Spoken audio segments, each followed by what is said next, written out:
So கேப்டனும் Rowther வாப்பாவும் 2 பேரும் ஒரு மிகப்பெரிய ஒரு படத்தை உருவாக்குறதுக்கு முக்கியமான காரணமாக இருந்த செல்வமணி சாரும் இந்த நேரத்தை நான் சொல்லிக்கிறேன். இந்த கேப்டன் பிரபாகரன் நீங்கள் பார்த்தீங்கன்னா இது கேப்டனோட 100வது படம். ஆனால் கேப்டன் மறைந்து ரீரிலீஸ் ஆகி இது கேப்டனோட முதல் படமாக நம்ம எல்லாருமே அதை கொண்டாடணும்.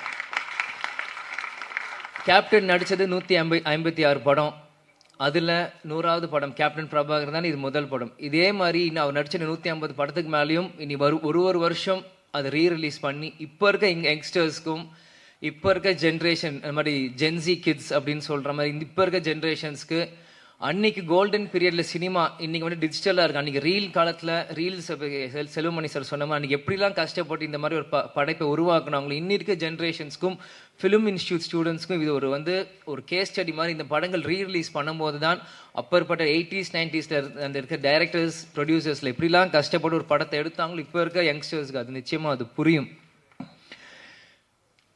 இன்னைக்கு இந்த கமலா சினிமாவிலிருந்து நம்ம பேசிகிட்டு இருக்கோம். வரும்போது முதல்ல அந்த கமலா தேட்டர் ஓனர் வந்து நீங்கள் வெல்கம் டு கமலா அப்படின்னு சொன்னார்.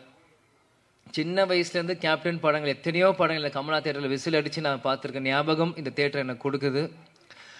பிறகு ராவுத்தர் பப்பாவும் கேப்டனும் எப்படிலாம் ஒரு ஃப்ரெண்ட்ஷிப்பாக இருந்து பல படங்கள் அவங்க தயாரித்தாங்க.